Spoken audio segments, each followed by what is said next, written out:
The Vatican's Sistine Chapel is now closed and a conclave date has been set. Cardinals will meet to elect Pope Francis's successor next Wednesday, May 7th.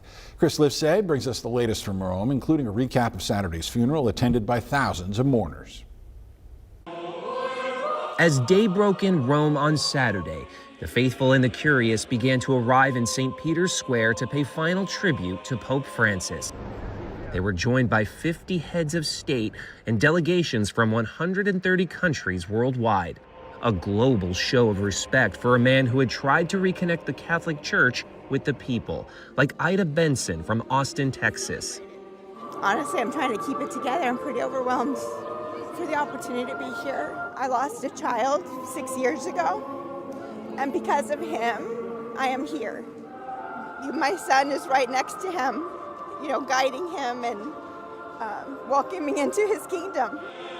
Held with pomp and ceremony in the splendor of the Basilica, the service was simplified by Francis before his death and referenced his service and humility.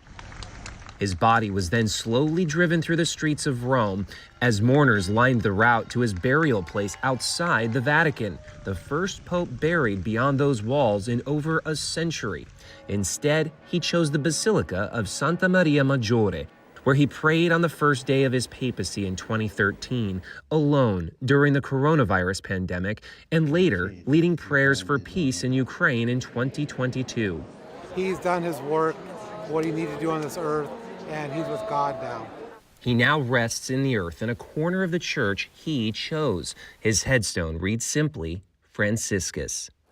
So many people down in the square told us they will miss Pope Francis for being a voice for the voiceless at a time of growing authoritarianism around the world. Now it'll be up to the cardinals at the conclave next week to elect the new pope if the church will follow down that same path. Chris Livesay, CBS News, Rome.